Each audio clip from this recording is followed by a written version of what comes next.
Fantastic stuff right there. Love that. Welcome to Vash Sky ParkCast. My name is Vash Sky.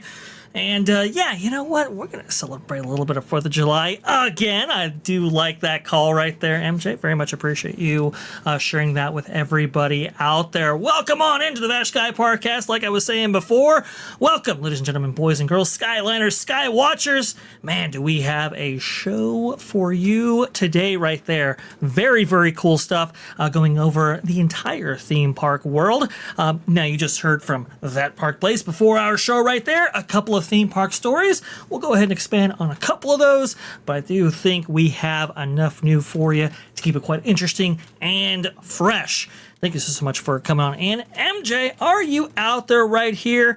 Have you started to star a couple of our amazing people in the chat right there? And do you want to highlight any of them right now? Yes, it's a great Wednesday. I hope everybody out there is having a fantastic day. What an introduction indeed. Amazing stuff, man. This was nothing greater than this amazing nation that we reside in and sharing the news around the world about theme parks. It's a good day to be here. We got Just a Dutchie out here. Let's see. When I am at home, I often have YouTube running in the background and play streams at random. And YouTube took me back to one of your early Vash Sky ParkCast streams. Isn't that amazing? The algorithm. It's all in the algorithm, dear. That's pretty cool, Dutchie. Thank you so much for that. I know you've been a tremendous supporter right there. And I think you just came back maybe from a little excursion to Disneyland Paris. I want to go ahead and hear your thoughts about that and more. And if you got any footage, be sure to send it my way. Absolutely. And then she came back. I thought this was really interesting and very sweet. It's amazing to see that about 4 months have passed and you're only around 180 subscribers away from hitting the 10K.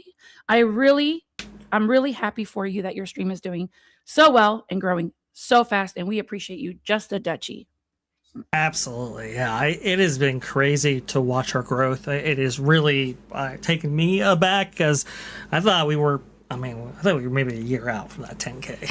The fact that we are hitting it so fast out the gate right there really does speak to just how supportive you guys have been out there, how you've shared the show, how you have supported us in a multitude of ways right there. I want to go ahead and say thank you to each and every one of you for getting us very, very close to that point.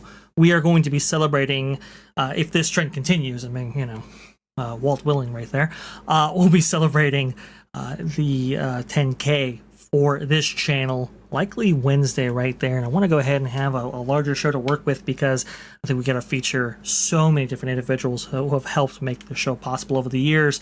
It's going to be really a lot of fun. So please go ahead and join us then. I think that sounds amazing. But before you go on to your segment, good sir, we have Freedom Seeker gifting one Vash Sky ParkCast membership. Do you know who the lucky person is? We do. It is that nerd Tommy coming in, becoming a Skywatcher right there. If you saw that intro that we had for the 4th of July, we actually played that on 4th of July for Vash and Vixen on Saturday. That's a stream that is available only to members, to you Skywatchers out there. So that nerd Tommy can take advantage of the rewatch right there and join us next month, at least, on Vash and Vixen. We go over some history and so forth. I think it's a really, really cool show, something that we don't necessarily get to talk about enough when covering the news and so forth on Vash Sky ParkCast. But that show right there, we this last Saturday, obviously 4th of July special, but we're going to continue that for the second show, talking about even more of the Disney magic as it relates to Americana. So I think American Adventure's in there, the Virginia America theme park. That's going to be some really, really cool stuff. So join us Saturday at 3 p.m. Eastern for you Skywatchers out there. Amazing. So without further ado, please, on with the show. On with the show indeed. My goodness gracious, I must say, there has been so much going on in the world of theme parks. It is crazy what has been happening out there. So welcome on in. Do appreciate you joining us for our amazing program right here. Let's go ahead and put up a little bit of B-roll as we talk about this next story right here. We've got to talk about, obviously, Celestial Goodnight. We talked about that a little bit on That Park Place. What I really wanted to talk about here, though, was more about just how amazing this show is and how it provides a really amazing foundation for which Universal can actually work with when it comes to their nighttime entertainment program that they actually have at this park. And it's going to be very particularly important when it comes to, there you go, there's Celestial Goodnight right there, the future of this theme park and its events and so forth. If you have seen the thumbnail today, you know what we're going to be talking about. We're going to be talking about this after hours party right here, and I was very interested to see whether or not Celestial Goodnight was going to be a part of that. Now that we know, I think it's very, very important to actually talk about the fireworks presentation itself before actually getting to that party and its details right there. Specifically, I want to go ahead and highlight Michael Aiello, I do believe is how you say his name. This tweet right here from X, he says, "We can add this to our accomplishments. Tonight is a really special night for Epic Universe and Universal Orlando Resort. That was last night when Celestial Goodnight made its debut. Celestial Goodnight officially comes to life, bringing nightly aerial fireworks back to Universal Orlando Resort for the first time in decades. This show is filled with fountains, music, lights, fireworks, and a whole lot of heart. More than anything, it represents the incredible team behind it. Long nights, early mornings, programming, rehearsals, changes, problem solving, and so much creative energy went into making this happen. I'm incredibly proud of this team and all of our partners who helped bring this show to life. Tonight, guests get to look up and experience something truly special. Thank you to everyone who made this possible." Beautiful show photos taken by the Orlando Informer, which is very, very cool right there. I will say, and you've heard my thoughts in reaction to the show as it played out on That Park Place, which, by the way, that full video of the show itself, just by itself, available, from what I understand, on Park Hoppin', that YouTube channel over there, with Shay and the guys. Awesome stuff over there. This show phenomenal. Was really kind of concerned about how this would actually play and how much of an emphasis they would actually put on pyro and all of that. We saw some brilliant fireworks testing that actually took place for Epic Universe in the lead up to this show. We just didn't quite know, though, how that was actually going to play out. Were they actually going to cut pyro? Were they going to, make it a fully featured part of this show? Obviously, when it comes to Disney, they've been cutting back on pyro. That is a thing that they've been doing right there.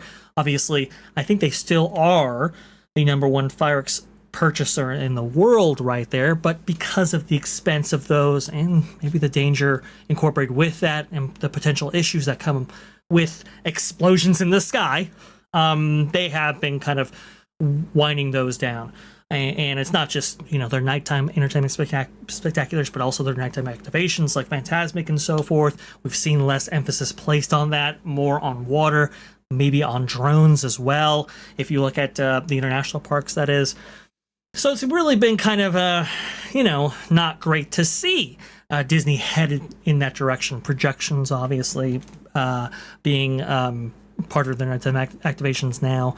So, you get, Harmonious, which is just absolutely terrible right there, especially when it comes to its huge barges that took up so much real estate there in the center of World Showcase Lagoon and weren't necessarily pretty to look at. That was no good.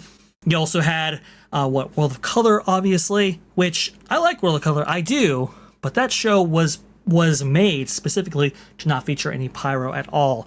Obviously, coming off of the unsuccessful attempt at doing fireworks in that spot in Disney California Adventure with Luminaria back in the day, which played one and only back in December of 2001 during the first year that park was operating right there. It didn't go good at all.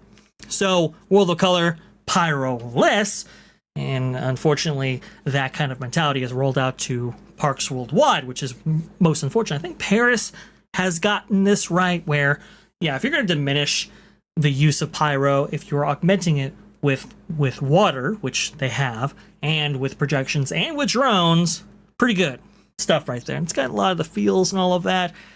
I've seen some shows, though, with some noise or some, just characters doing goofy things or whatever, and people are like, oh, look, Minions or whatever. And I'll include Universal in this as well. I do like these kind of atmospheric programs. Like, I like these serene, fireworks presentations that you kind of get lost in, and your imagination really takes flight right there. I think they've really captured that with Celestial Goodnight. The amount of restraint that we saw. Okay, maybe we don't actually use the Helios as a projection surface, at least not at this point right here. Let's, really utilize Celestial Park in its use of, LED lighting and all of that. Really kind of have the water and the fireworks really, take the spotlight here. I think was a good move. They weren't, throwing you in all these different directions, which I think was very, very appropriate right there. Very, very cool stuff. I think Freedom Seeker, you're absolutely right. I think some projection mapping on the Helios could enhance the show, but sticking to graphical design shapes and such rather than projecting characters or movie scenes, absolutely. I do think so. I think it's okay. Restraint is fine. I think that was the really brilliance with Steve Davis in that first version of World of Color back in 2011, 2010, when that show made its debut in Disney California Adventure. That restraint right there, I think, was the way to go. Now they did, obviously they have special effects to provide more of a canvas by which to work with when it came to that World of Color platform right there. No problem at all, because you have to work without pyro. But really kind of showcasing the park as much as they have, I think was very, very good. They could have made this a highlight reel of all these Universal properties or whatever. They didn't. They pulled back. They believed in the concept, believed in Epic Universe right there, which has worked so brilliantly, so well with its multi-portal affair and everything like that, and really showcased the park and all of this. I think that was a really, really good move. No question about that. Also, too, it kind of reminds me a little bit of Remember Dreams Come True, which I always thought was one of the best fireworks presentations to ever embody or be featured at Disneyland, because it highlighted the park itself, right? That 50th anniversary celebration was celebrating 50 years of Disneyland, and it really felt like it when you watch that show, when you look at that amazing Frontierland segment that they used to have, which they cut, which is no good. The Toontown Fantasyland segment, the Indiana Jones section, the Star Wars section, Star Tours, I should say. Pirates of the Caribbean, Haunted Mansion, all of that. It highlighted the park that you love. And I think they've captured a bit of that spirit with Celestial Goodnight, which is fantastic to see. Really love what they did here. Really blew me away, blew my expectations out of the water, because I was thinking, okay, well, if they're gonna, they talk about all this other stuff, right? Obviously the synchronized sound and the lighting, the LEDs, the fountains and all of that, but we really are there for the pyro. And I said operationally, you would really be, it would enhance the viewing experience for people. And where they actually stand along Celestial Park, if you do go pyro heavy, instead of just making one portion of Celestial Park the viewing space for this, if you were to go water heavy, you really do spread those crowds out down Celestial Park if you have it in the sky, which they did, which is awesome. I will say, Freedom Seeker, you do talk about projections on the Helios. I think you could enhance this also too. I think drones. There's potential for that as well. Seasonal shows. I mean, we already saw a 4th of July celebration or nighttime activation in Celestial Park and Epic Universe for the 250th 4th of July celebration that we just saw. That so many parks, really stepped it up and really did a tremendous job in showcasing. You can see the team right there. Congratulations, guys. Hit it out of the park with this. So I think they're on board for doing seasonal versions of this show. I think, it might be a little bit too early to expect maybe a Halloween, but Christmas, I think that could really come online. And again, it gives you new reasons to go back. It gives you new reasons to stay longer. And this park really needs that nighttime entertainment package to lengthen out people's stay in this park. So very, very good stuff. All good right there. But right before the debut of Celestial Goodnight, we got this, which I thought was very, very interesting. Let's go ahead and play this right now. Universal Orlando announces Universal Nights, a new limited capacity after hours event at Epic Universe on October 3rd and October 17th. So 2 nights right there. Tickets starting at $179. Hours from 9 p.m. to midnight on sale August 13th. I was looking at that, goodness gracious, that base price right there, which, by the way, that's the starting price for this. Who knows what October 17th will be like. This is just for October 3rd, I do believe. That's a lot for 3 hours. I don't know. I mean, that is quite a bit right there. 3 hours doesn't obviously give you a lot of time to enjoy so much that this park has to offer. I mean, it might take you 20 minutes to get from one corner to the other right there, just depending on conditions, I suppose.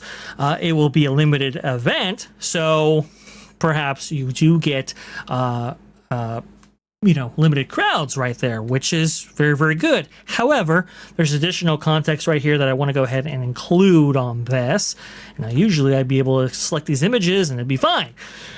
Not so much now, which, X has been updated regularly, so that's great. You can see right here, these are the details connected to this. It's not quite what I wanted, though. I wanted the description of this because I think the additional context definitely helps in this regard. Let's see if we can actually do that. Can we? Are you going to be nice to me? Yes, you are. Okay, good. Even more epic fun is on the way with the debut of Universal Nights at Epic Universe on Saturday, October 3rd. and Saturday, October 17th. This all-new limited capacity party. So, again, limited capacity. So they are, necessarily not going to be packing this park out, which is nice for, when you look at the value of something like this. Limited capacity party under the stars invites guests to experience Epic Universe in a whole new way as they enjoy nighttime access to the parks, including attractions, entertainment, character interactions, and more, as well as complimentary snacks and beverages. So to this park specifically right here, unlimited snacks, unlimited beverages, that's good right there. It looks like we will have unique character interactions and experiences, which that is good, and entertainment. Now, to speak more on that, here you go. Universal Nights runs from 9 p.m. to midnight on event nights, but guests can arrive as early as 7 p.m. So 7 p.m. is officially the mix-in period right there. So instead of 3 hours, you're getting 5 to enjoy the park, including Universal Celestial Goodnight. So Celestial Goodnight will play on these nights, and if you do happen to get there before Celestial Goodnight actually plays, so that's before 9 p.m., you can see that as well.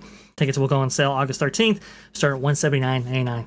So I think with those, with that additional context right there, it does make it a little bit easier to swallow. I will say, a lot of people not having a necessarily kind reaction to the price point. Sean Rakes the Mouse says, "Wow, this is crazy news." Again, Sean, travel agent. "Obviously, the price is egregiously high, borderline terrible value, even with the snacks, really. But how unique / rare after hours are at Epic Universe will almost surely mean this event sells out immediately. Definitely a test from Universal to see how much money that they can get. Indeed, I do think this is a test to see what demand for something like this will actually be like. It's looking more and more like a fluke that Universal Studios Hollywood Spectacular FanFest nights with walk-on rides, walkthroughs, backlot access, custom stunt show, bespoke menus, rare characters, and park-wide party zones was $75 is by theme park lore right there. Well, I will say this about the disparity, right? Epic Universe is a brand new park.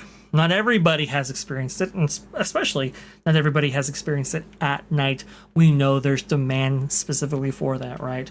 And there's a special demand for a park that is as young as this one is. When you look at the possibility of actually being in this park during an after-hours event right there, especially one of the first to ever take place in this park, obviously that has its own range of demand, right? That has its own enthusiasm attached to that. And so that's why, when it comes to a very locals-driven park, locals-driven experience like FanFest nights, for $75, this is where this disparity becomes really, really highlighted. I will say, though, it is a lot. Sean saying pushing $40 an hour after tax per person. Really, really tough to see the value proposition here outside of the pure FOMO / uniqueness of the event that Disney is sure to bank on. I'm sorry, but Universal is sure to bank on. I don't even know. Did I say Disney? Oh boy, I guess I'm used to that, I suppose, when it comes to these expensive opportunities right here. To have something this expensive, can they get the money for it? I think they can. But man, $179. I would have liked to have seen this at that $129, $149 price point. $179. That's pretty rich for people, especially with just 5 hours if you include the mix in right there. I don't know. I think if Universal is expecting that people will pay that price on an ongoing basis with maybe the litany of different after-hours parties that they might envision for this, I don't know if they're always going to get that sum. But they certainly feel that they are. It has its own demand. I don't know. Even for me, for somebody who hasn't necessarily seen this park, the prospect of actually going down there and embarking on something like this, I don't know if I would, only because it's so expensive. And then when you consider, you got a family of 4, what does that look like? Obviously, you got parking costs related to that as well. It just tends to stack up. And so I'm really going to be interested to see what demand for something like this is going to be like. Obviously, I think Celestial Goodnight, and including that in the package right there, they've gotten some good press here. And so they're going to be riding on that for sure. And because of how much of an operational nightmare this park can actually be with high crowds, perhaps people are looking at this value differently. It is certainly a solution that that it would appear anyway that Epic Universe is taking advantage of. Also, too, somebody actually brought this up to me. I want to go ahead and highlight this person right here. If I can actually find a notification from X highlighting this individual right here. This from, let's see. Well, nope, not that one. Let's see, Bradley, Coaster Fan 37 here. Could they be testing the waters to see just how enticing the offer could be, or Uni is pushing to capitalize as much ROI as they possibly can with the upcoming separation from Comcast? That's the other thing, too, that you have to factor in here. I think it might be just a little bit too early for that kind of talk, but long range-wise, I think the officials over there at Epic Universe, maybe Universal Orlando, Universal Creative, all of those, I mean, they kind of do have to keep in mind the valuations and the price points and everything else. I do think we might see a reevaluation of the various price points for theme park related activities at not just Epic Universe, but Universal Orlando, maybe even Universal Kids, certainly Universal Studios Hollywood. They're looking at all of that and going, well, now that we have to standard our own, separate from, the Comcast mothership right there, which has been so beneficial to Universal Parks worldwide, now it's kind of like, okay, we might not be in a position where we are attempting to capture market anymore just through pricing. We might have to really deliver the goods to this split company right here, to investors, to everybody that wants to invest in our product right here.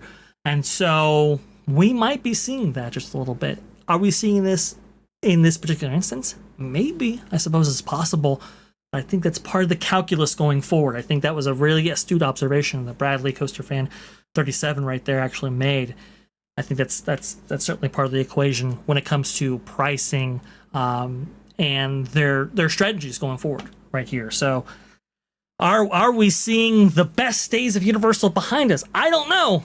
Pricing wise, all of these things might be changing. Now, before we talk about more pricing as it relates to theme parks, I want to go ahead and include your commentary.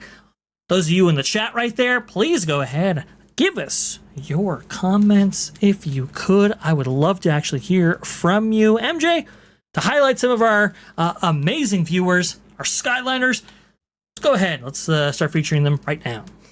You got it. We have Nicole Williams, 7253. She says the price was usurping, but if I can, I would pay for it, I guess. I mean, surprising.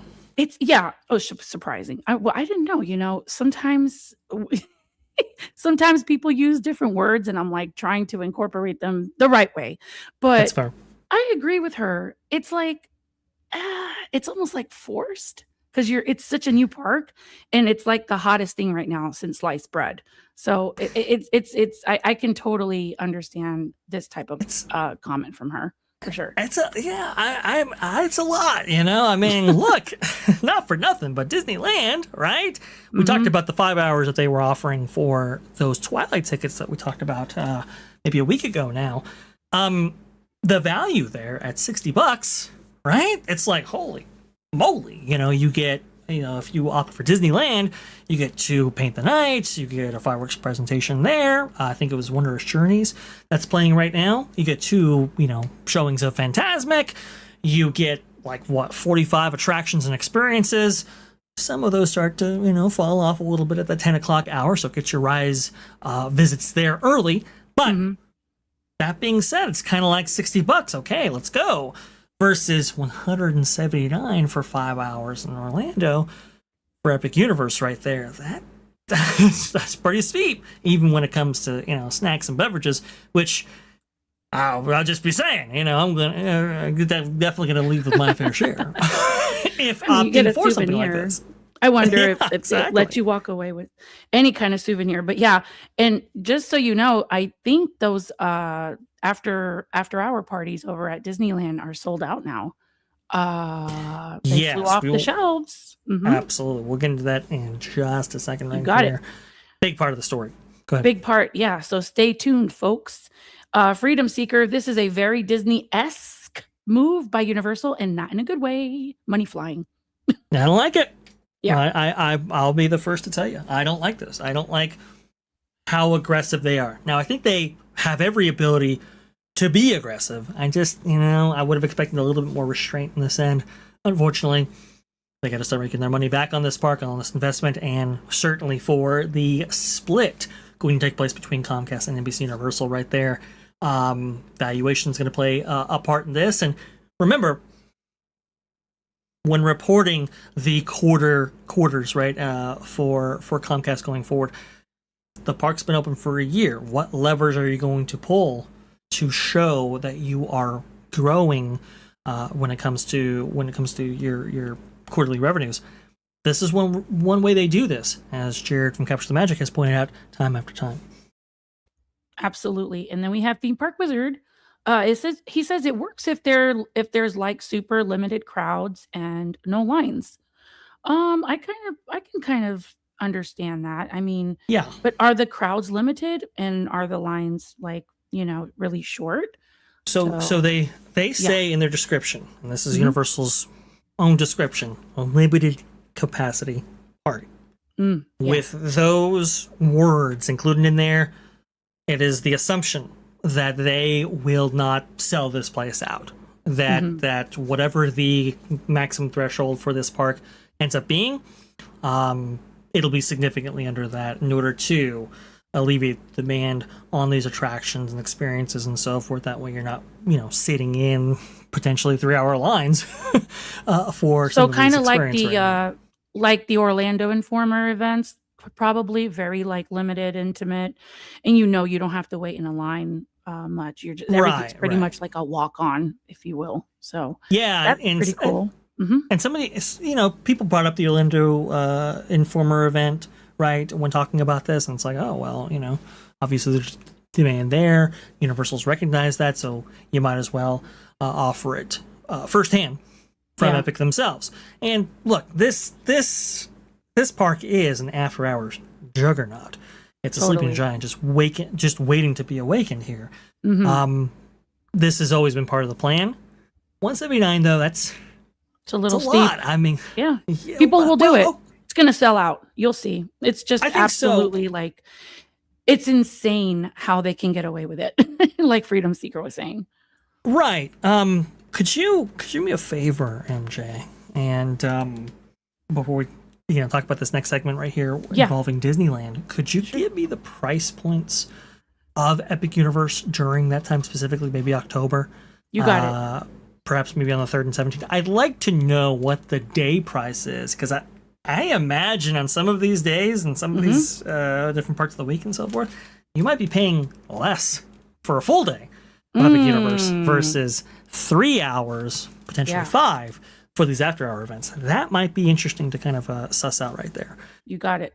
We'll take a look at that. And we got, before you move on, we just to go backwards a little bit, Just the Duchy, she says, I'm going to go to Disneyland Paris in 21 of September, so the 21st of September. I'll send you the footage then. Oh, wonderful, awesome. Okay. Safe journey and bon voyage. Fantastic. Okay, I didn't quite know if you had visited it yet, or if you're visiting coming up right here. Great that you're visiting. Can't wait to see Disneyland Paris from your vantage right there, and to hear about your experiences. Please, if send me everything you have, including maybe a write-up of your trip report, or and all of that. I'd love to know from you what that experience was like currently, because obviously, visiting Disneyland Paris, at least recently, has changed. Yes, indeed. So we'll get some prices on for Epic Universe in October, but please continue. Absolutely. And I think it's really, really interesting to see how these parks are, really attempting to monetize themselves multiple times per day. We just recently had a segment on that park place going over, Walt Disney World events and after hour parties and everything else. Well, Disneyland got into the game last week, as we brought to you here on this program right here. Disneyland introduces $59 evening tickets for summer after dark access. And if you don't remember what this was, for $60 you are mixed in with everybody else. So it's not, a limited capacity party, maybe like those epic after hour events right there, Universal Nights, I guess that's what they're calling it. This is a little bit different, right? You are mixed in with just everybody else actually visiting that day, but for the last 5 hours. So for Disneyland, it was from 7 to 10.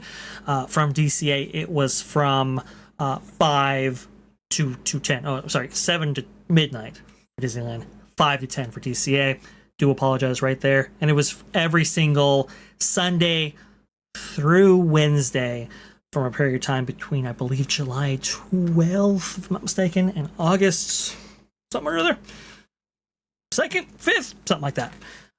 Anyway, they have sold out completely. We talked about how they were selling out on Sundays. Well, they are no longer available. KTLA 5 has the story for us. Disneyland's $59 evening ticket deal now listed as unavailable, despite Imam Palm there, July 6, 2026, less than a week after going on sale. Disneyland's specialty or specially priced evening ticket, I like to call it a Twilight ticket, is now listed as unavailable on the resort's website. On the ticket calendar, all eligible dates appear to be crossed out, indicating that no remaining nights are available for purchase.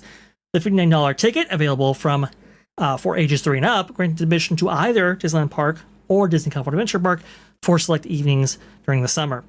You can see right there, August 5th. Yes, that's what it was right there. Disneyland from 7 p.m. to midnight. Disney California Adventure from 5 p.m. to 10. And we went over the litany of different entertainment options that were available, especially if you went to Disneyland.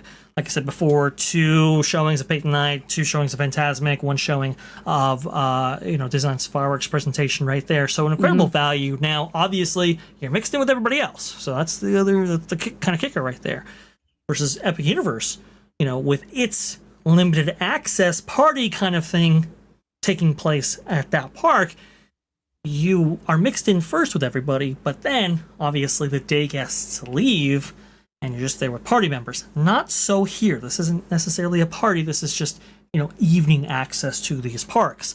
But people really jumped on it. And of the days available, every single one of those sold out, which is, less than a week. It's kind of crazy right there. That's truly phenomenal. Now, some people making light of the fact that, or making note of the fact, I should say, hey, a better option than actually selling, evening tickets to this park is maybe, a reduction of that reservation system or a pullback from it. But Disney not slowing down right there. They will pull every lever that they can before actually pulling that one. See right here, Disneyland will offer Anaheim resident tickets as low as $71, especially on July 6, 2026, about to celebrate its 71st anniversary. Disneyland Resort will offer 1-day, 1-park tickets for just $71 to Anaheim residents, and only Anaheim residents, which is, that's limiting, obviously. It's not even Southern California. Discounted tickets will be available to purchase for limited time beginning on July 16, 2026, the day before the 71st anniversary. The tickets will be valid for 1 day from July 20th through October 8th. And this time frame crosses over with the beginning of Halloween season on August 21st. Savings are also available on kids' tickets and park hopper tickets. Here's the complete breakdown right here. Now, speaking of complete breakdowns, MJ, what are our prices for Epic Universe during that kind of, Epic Universal Nights time? Absolutely. So we have, and I sent you a screenshot in the back in one of your DMs. So we have October 2026, we have a fluctuation of 175, well, 165. It looks like those select days are 165, and then it can go up to 185 on those days that are not with that special ticket for the evening. So yeah, that's what it looks like. Now there's a whole week in October where it reaches $200 for the day. So I sent you the calendar. I don't know if you want to share it with the good people in the audience, but so I can just run it through the whole month from the 1st to the 2nd, 175. We have the 3rd is 190, the 4th is 180, and then the 5th is 190. It fluctuates 190 that week, and then starting the 11th, 200, all the way to the 17th. And then we have on the 18th, 195. And then it starts on the 19th of October, 165. And then it goes back up on the 24th to 195. Right. So the 19th of October, you said 165? Yes, the 19th so of October. Yes. 2 days after that second event night, you could be necessarily paying $15 less. And that's assuming that it stays at that $179 price point for this Universal Nights after hours party right there. You could be getting into Epic Universe $15 less for the entire day versus a party night for 3 to 5 hours. That's pretty significant right there. I mean, it's I don't know. Up there. They have the same behavior as Disney, because we have in like September, tickets are as low as $140 in the beginning of September. I highly recommend September. If you can do it that first week of September for $140. That's almost the same amount that an annual pass holder would pay to purchase an Epic Universe ticket. Just about. Right. But in September we have, what is it? The Mickey Not So Scary Halloween party during that time. Ooh, and those prices range from $119, $129. Obviously they get up there, but they're still significantly less than maybe the base price of Magic Kingdom and some of these other more They're expensive starting parks the right Halloween event in like August They 7th. Isn't that They wild? are, yeah. That's before the kids go to school. And we know how many hours that you actually get for those parties. To get anywhere between 3 to 5 hours at Epic Universe for $179, man, that is good gravy. That's a lot, and I'm hoping that they really withhold how many they do actually sell, so that the people actually get in, have a wonderful time, value wise, lines wise, everything else. I think they will, but it's just astounding. Now again, it's demand based, right? So if the demand is extremely high, then absolutely you can charge that much. And I think that's the calculus here from Universal. But I would have liked to I have highlighted a really beautiful comment from Storybook Sorceress. Mm-hmm. And I totally understand on every level. She says, as someone who has a special needs child with absolutely no endurance for long lines, I would pay just for the piece. I get it. I totally get it. Right. Much love and respect. You do what you got to do. And it's tremendous value from that vantage, right? Now, for Storybook Sorcerers, that's invaluable. Yes. But for many who want to avoid the honestly terrible operational issues that this park has kind of been justly known for, I could definitely see it. And it's sad to see that Universal's solution to that has been through monetization in a very Disney-like manner. I think Freedom Seeker actually said that before. Yes. Not so great, but we have a really, really good question from Rock Blazer 12. They said, would you still have to pay full price for parking if you're using the Twilight ticket? Okay. Yep, you were going to have to pay full price for parking. And if you remember, I mean, is it possible, right, that you have somebody in your party who is like an annual pass holder who has a reservation for that day, and you use their parking privileges for that, and while the rest of your group benefits from that $59 ticket offer? Mm-hmm. That is a possibility, yes.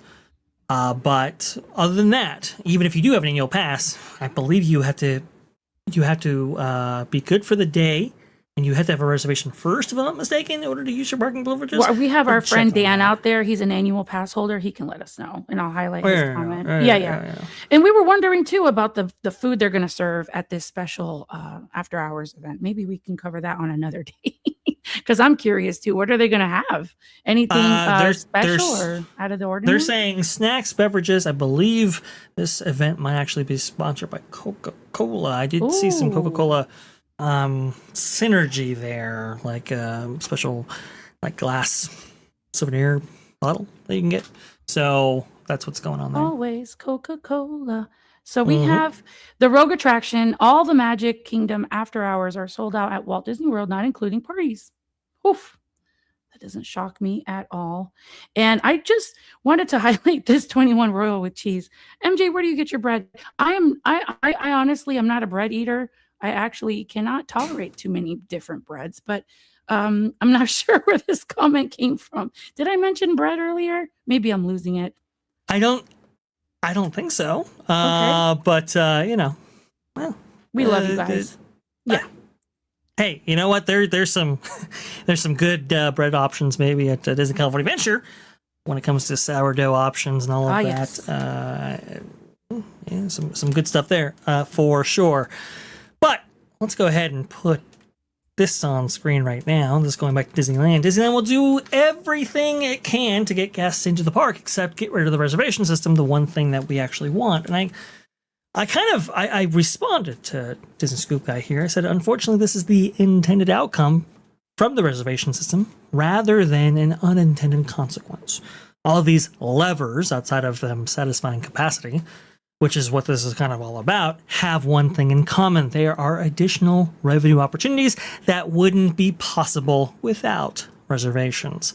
So it's a feature, not a bug, unfortunately. And I've been working with my brother to get a visualization of just the rate of inflation as it relates to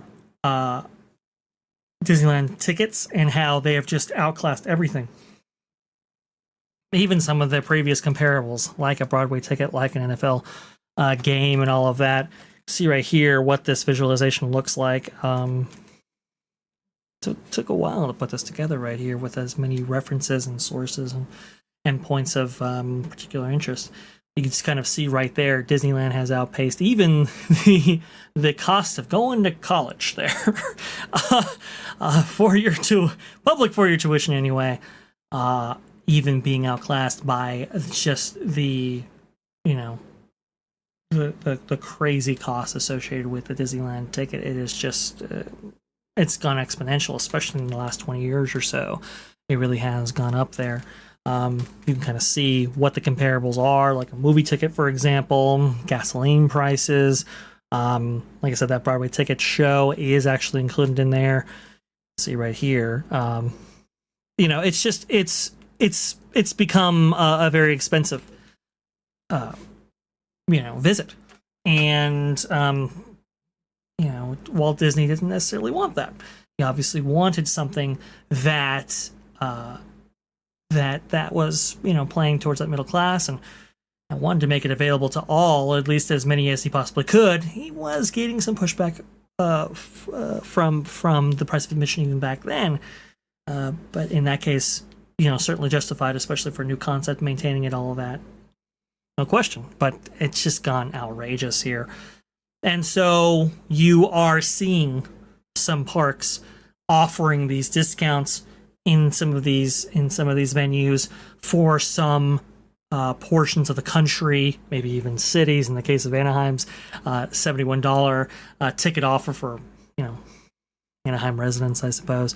That's a little bit surprising right there. And a lot of people looking at a Twilight ticket and going, you know what, 5 hours, $60, let me in right there. That sounds like a good deal.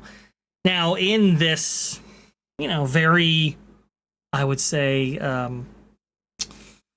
not so great economic climate that we're actually living in right here, will Universal, be seeing those big returns for the Universal nights? I think 2 nights, I think it's almost but assured.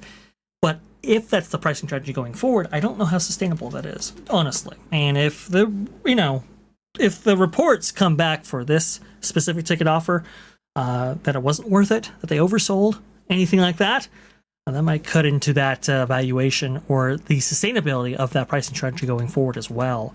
That's very, very interesting to see.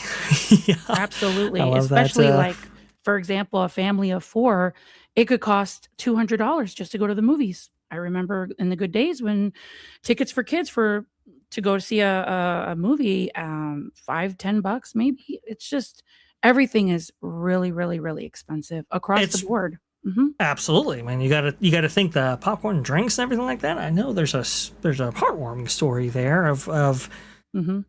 I believe it was some city official who got together, some underprivileged kids in his local community right there, brought them to movie theaters, and the kids themselves, even though they had their tickets pre-bought, they couldn't actually afford the popcorn and soda on the other side. So it's not just it's not just the tickets there; it's also the concessions. Now, fortunately, right. They were able to make arrangements right there to get them fed and some drink there, but. Still, I mean, it is one of those things where, like you said, MJ, I think it's like, what, I'm going to be taking a chance on Supergirl, something that I'm hearing is a terrible movie to begin with. That's why I think you see a low, upfront box office, along with that severe drop off. What was it, like well over 70% right there? I mean, that's just terrible. Wild. Yeah. Freedom Seeker, Vash, I don't think you'll see that graphic in the next Disney earnings call. No, I don't think so. I think they're going to leave that one out right there. Big compliments to my brother for putting that together. You'll see that in B-roll packages going forward. Because I think it's a very, very interesting story for sure. But Disneyland at night, obviously a hot ticket right there. Will it be as hot as that $71 ticket offer for Anaheim residents? I guess it remains to be seen. The cost of entertainment's crazy. Nicole Williams. Yes, thank you so much, MJ, for highlighting that. Absolutely. It is wild. Super Bowl tickets, right? I mean, if you see... Sell your house. Basically, right? Mm-hmm. You see the rate of inflation for that? It's crazy. Wild. What that graph actually looks like gives Disneyland a run for its money when it comes to the skyrocketing rate of inflation, inflated prices, etc. It's crazy. So people have disposable income for entertainment, but they can't get it all. They're going to be very discerning. I think it's what we're seeing right here. Will it impact Universal? We'll see. Only time will tell. And kudos to Disneyland for doing the nice little affordable ticket for those. I'm sure there's a lot of people that have been wanting to go, even if it's for a few hours. They're doing it. They sold out. So that's pretty awesome to see, especially like you said, in the economy that we're in with the inflation and whatnot. It's the parks. Well, Vash, the change in office. I've been sending that over to you with all the different changes, and something has to give in. The good people need to be able to afford to go have a good time. They can't outprice, the good people like they've been doing. And more little things like this, after hours, 2:00, some people will take it. They'll take it while they can and make the most of it. So, yeah. Absolutely. There's no question about that. People, take advantage of the discounts when they come around because, discounts hard to come by these days. Speaking of things that are hard to come by, classic attractions. Those are also hard to come by. MJ, I don't know if you heard, because we just lost another one. Carousel Progress unfortunately had its last day, July 5th, right there over the weekend at the Magic Kingdom. RIP Walt Disney's Carousel of Progress. Unlike prior changes, this one will remove all aspects of the show that Walt Disney himself worked on. Just another example of WDI feeling the desire to attach their names onto the classics without thinking about whether they should. I do believe, actually, we have a little bit of a clip that goes along with that. Let me see if I can go ahead and play that right now. You read what others had done, and you took the next step. You stood on the shoulders of geniuses to accomplish something as fast as you could. Your scientists were so preoccupied with whether or not they could, they didn't stop to think if they should. Well done. Not a lot of that going around, I don't think, huh? not so good. But people No. came out in full force, MJ, to take advantage of the last day right there, and to send off this beloved attraction. Yeah. Playing at Walt Disney World, since 1973, I do believe. Beautiful. Not so good, MJ. Don't Well, like this at the all. crowd that came by to say goodbye is a beautiful thing. It just goes to show you how many people do appreciate this beloved attraction. Let's just hope that they store everything in a safe place, right? I mean, they can't, or even if it's in like some sort of museum, or take it back to its home origin, take it to Disneyland so people can go and always take a look at it, because I can't imagine them just tossing this in the back of a dumpster somewhere. Holy cow. Yeah, we're all kind of worried about that right there. And for some people, they took it really far. I want to go ahead and go over that story. I don't want to see this in the antique mall of Orlando. Yeah. Please, no. That's true. That's true. Find a lot of stuff over there. Let's see right there. If I can get this going.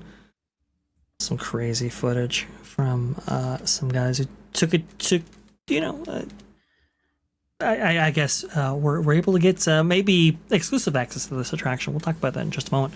But you can see right there, Laughing Place on Walt Disney World yesterday, actually including the audio of the People Mover for us to let us know that the audio even that has notified guests sitting on the People Mover of this attraction for years and years and years has been removed as well.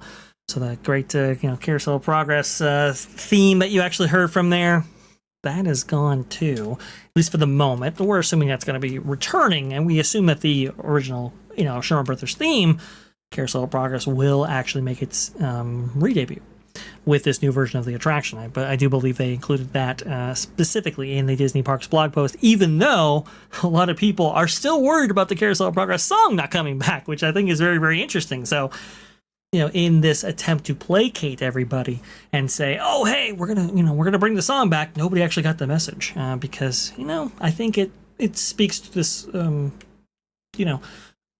greater amount of distrust that people have when it comes to Disney touching these original things. I think in years past, maybe they were like, okay, let's see what this Imagineering team can do for this classic attraction. But we've seen so often, MJ, that these things aren't necessarily done with the love and care that people have would otherwise associate with these attractions, that these attractions deserve. Yes. And in other cases, like new what is it, Tiki Room under new management, some of the more horrific reimaginings. That's what everyone's afraid of. That's exactly what everyone is afraid of. They have lost faith in WDI, and that's just what's been accumulating over the years because of what they're delivering. I mean, literally, Tiana's. I was watching a vlogger last night. In Disneyland, the Tiana's Bayou Adventure, the animatronics are still not functioning up to their capability, and it's like, what are we going to have now in this revamp of Carousel of Progress? They haven't given us anything to look forward to, and we're nervous. We're all biting our fingernails because it's just like Walt's DNA is running through this attraction. So what are you going to do? You can't give us slop. You have, this is not, I don't think this one is like the other ones that they've done. Like, I know Splash Mountain, listen, rest in peace, Splash Mountain. I loved that ride. They should have never touched it. But this right here, Walt had his hands on this one. So it's a little bit different. I mean, just my opinion. Well, and on Vash and Vixen, actually, we talked about how Walt worked tirelessly, night after night after night, getting very little sleep, working on this attraction specifically, wanting to make it the best that he possibly could, because it wasn't just an advertisement for General Electric. He really did believe in this concept. He really did believe in this idea of showing these various eras, and this dates back to Edison Square back in 55, 56 for Disneyland right there. Now, obviously, with General Electric's backing and its 1964-65 World's Fair digs. Obviously, it changes a little bit from that point on. Walt really did believe in this, and he really did want to highlight the era, like right after the first commercially grade light bulb was made available, all the way to the kind of the mid 20th century. We saw so much progress there. He wanted to keep that going forward. This idea that he wanted to update all the time, I don't think that was necessarily the case. At least that, not according to history, it isn't. So we're hoping that what is available on the other side of all of this is going to be successful and is something that is worth going to. But I think the response from people visiting this on this last day, I think it's filled with people that are concerned about its future. Absolutely. And Freedom Seeker says the fact that the new first scene happens after Walt dies tells you all you need to know. You're absolutely correct. A lot of our friends in this community went to go say goodbye, and I think that's fabulous. If you guys can give their live stream a watch, it's very, very nice and heartwarming. I believe Ron from Follow the Bradleys Fun and Dan from Dan's Life at the Kingdom, they have pretty good footage of this beautiful attraction. And I don't know if we have their links available now. If not, I'll throw them in later. But we have on the positive side, we have Freedom Seeker coming in, gifting one Vash Sky ParkCast membership. I believe this is the second one, Vash. Am I wrong?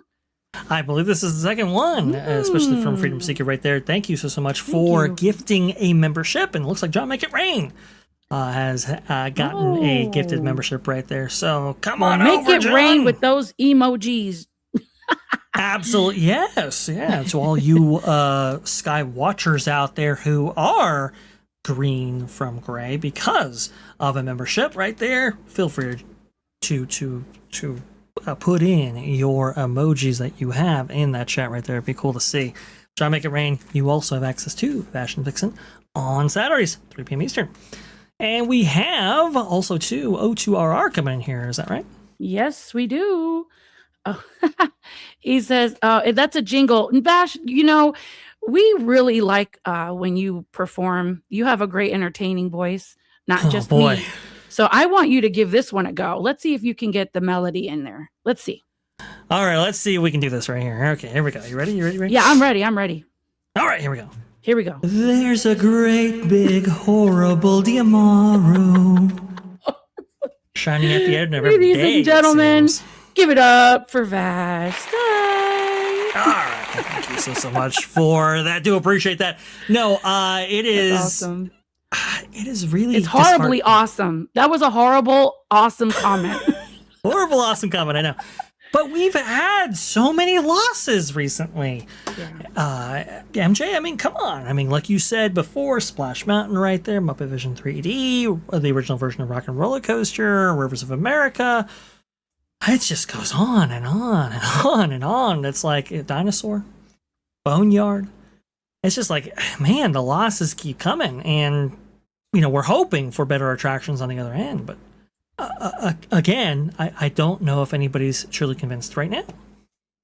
No, I agree. And it's just scary. But, every time we get news that we're losing an attraction, this is the reaction of most of the people here in the audience. No, don't do it! Pretty much. So true. Don't touch it. Question. Yeah, don't touch it right there. Leave it alone. Now, thankfully, because of this attraction's astounding capacity, everybody who was able to visit Carousel Progress, on that last day, were satisfied right there. And there were talks of wristbands and so forth that quickly dropped off. Again, you're talking about something that at full clip gets 3,600 people an hour into this thing. So, really, really great to see that so many people came out in full force and filled up those theaters and actually saw it on the last day. In fact, I do believe a couple of noteworthies actually made it into the last showing for Carousel of Progress forever, right? Yeah, I think I don't know. I thought I saw Tom in there from Walt Disney World today. So Oh yes, Tom Corliss was there with his girlfriend and his mom and his dad. Everyone, all these, all the big names on the interwebs were there to say goodbye. It's almost like the Muppet song. This time we're saying goodbye. It's very sad. It's very sad. Very sad. Not good. Don't like that at all. But oh, Drew the Disney Dude was there too. You're right, Ron. Yeah, he was there. Yeah, he was there saying goodbye. Yeah, it's really that's sad. very, very good to see. Yeah. I think also. Let me just think. Yes, they made it like a party atmosphere outside. So that was a very interesting choice right there. So pretty optimistic send off, which I think Walt himself would have appreciated for this very optimistic attraction. Yes. Now, some people actually providing even more history related to this whole thing. And Tom Morris, obviously very, very famous ex-Imagineer right here. How it looked the day after in Flushing Meadows, October 1965. Photo from General Electric's House Organ Progress Land report. You can see right there, yeah, they they weren't very careful in dissecting the Carousel of Progress from the Progress Land Pavilion available at the 1964-65 World's Fair. Upon that fair's conclusion, right there, as you can see, do we expect history to repeat? Perhaps, maybe, and the fact that when the original Carousel of Progress can make its way somewhere for it to be preserved, that would be cool, like you said, MJ. Not sure if that's going to be the case, though. Tom Morris continues, this wasn't meant to be a teary-eyed memoriam, but rather a reminder that the show got even better after it was torn out and moved to Anaheim. Act 4 was updated, featuring near-future amenities and the promise of Progress City on the horizon. Some say it improved yet again when it was updated and moved to Florida, usually depending on which song that you grew up with. Without the encumbrance of an appliance company needing to tell a story, there is an opportunity to keep the spirit and best moments from the original while charting new territory. Now is the time to do that. Now is the time, obviously, a reference to the song that played in Walt Disney World for 10, 15 years. We covered that history extensively on Vash and Vixen. But they eventually did restore the original Carousel of Progress theme. I don't know. Tom, he's very optimistic here. And I do hope that there's something to be optimistic about when it comes to how this attraction is going to be updated. What we're hearing, though, from concepts, I just don't put a lot of stock in it myself. Maybe I am 100% wrong, and that would be cool if I am, actually, because I'd love to be wrong. I'd love to have the next version of Carousel of Progress be even better than the first, but I just won't have that Walt touch.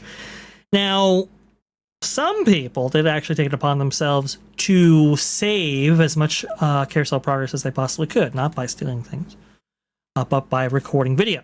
But it's very interesting how they actually went about this. So this is from the Carousel Club here, and I want to go ahead and highlight these guys, and also, too, if I could change the quality to something that's not potato. Thank you so much. Very much appreciate that. You can see right here, the Carousel Club. This is pretty crazy right here. So they actually get up close and personal with our favorite attraction, Carousel of Progress. It is crazy. They are on YouTube right here. Here's how they did it. We're going to kick things off. This is the description of the video right here, posted July 6, 2026. We're going to kick things off with some walk-around footage from the morning of March 9th, 2022. These, quote, walk-arounds offered us an incredible opportunity to get up close and personal with many different aspects of the show. We would usually be able to secure our own theater 2 different times each day, rope drop and fireworks, while everyone else was rushing to get to Space Mountain in the morning or wasting their time watching fireworks at night. Wow. We would be hanging around the entrance of Carousel of Progress waiting for our own theater with permission from the monitor's cast member, which sometimes wouldn't happen depending on who was actually working. We would be able to run around in front of the stages during the show and get some insane footage. This is just one of many of these that we did over the years. Joey would take up center, stage filming John, and I would run back and forth between the turntables. We both had our phones attached to extension clips, which for me made it possible to reach between the scrims and curtains and get an unobstructed view of the sets. All this while being very careful not to accidentally trip the infrared intrusion sensors lining the front of the stage. There were, however, several instances throughout doing these where my shirt did brush across the lip of the stage, so I was leaning over, causing this to happen. In this video, we were joined by our friend Jack. You can see right there a lot of footage right here, and you can see the detail in these sets. Details that honestly nobody would ever see. Like nobody would see this amount of the the care. hair, the paint, the little details. I have a question for you. I did see the stick in the shadow that they were using for the device that they're recording with. Are those allowed in the park? I thought that selfie sticks, etc. were not allowed. Selfie sticks, as long as they don't telescope, you're fine. Okay, that's good. That's kind of how that's worked. Now, here's the thing. You can't usually do this, okay? Right. And you're going to be probably trespassed off property if you try to do this without a cast member's permission. Don't do it. At least from what they're saying, they got a cast member's permission to do this. Which, by the way, this feels like the Horizon Sky 90s, just slightly less intrusive. Yes. Now, unlike the Horizon guys who didn't get permission, these guys apparently, according to the description, they did, which I think you'd have to because this attraction's monitored at all times. Look, if you're careful enough and if you have permission, I don't know. I mean, it's amazing. Why not? I guess, especially now looking back, it's like we're going to lose these sets. We're going to lose these probably amazing audio animatronic figures. We're going to lose the amount of detail that the Imagineers going back to the 1960s imbued into this attraction. So, I'm glad I documented got to for all goodbye. times right here. Yeah, this went pretty viral, especially after Walt Disney World News Today actually spotlighted it right here. Very, very cool. I wanted to go ahead and show you too. If we go forward, when the sun, he does his little impression Did there, he which is dress pretty up funny. like him too? Yeah, he dressed up like him. That's so clever. I love it. Oh, if we move forward, this is the 4th of July scene right here. Oh, look at the lot of detail. Young Washington. That's what and then if we actually see, we got Uncle Orville right there in terms of the turntable right there. In all his glory. I love the hat. Yep. Now, a little bit later on, we get the sun setting up for Halloween. I thought it was really, really interesting, the details that we actually see. It looks like a horror movie, kind of, the way they're filming this thing. Yeah. Because they're using their own light sources and everything like that. But you can just see the crazy amounts of detail embedded in all of this. I mean, look at that, the Wolfman poster right there, and all of that. Cool. It is wild stuff that you would never be able to see even on your best day in this. Carousel of Progress now has been documented here. So, look, usually wouldn't advocate for this. I would say, listen, can't do this. But according to their description, they got unique permission to do it. And now that we are living in a time without Carousel of Progress, hey, I think we all, to have this attraction, this famous attraction going back to Walt's era, archived in this manner, pretty cool that we at least have something to have. You see right there. Oh my gosh, that's so amazing to get that close-up shot like that.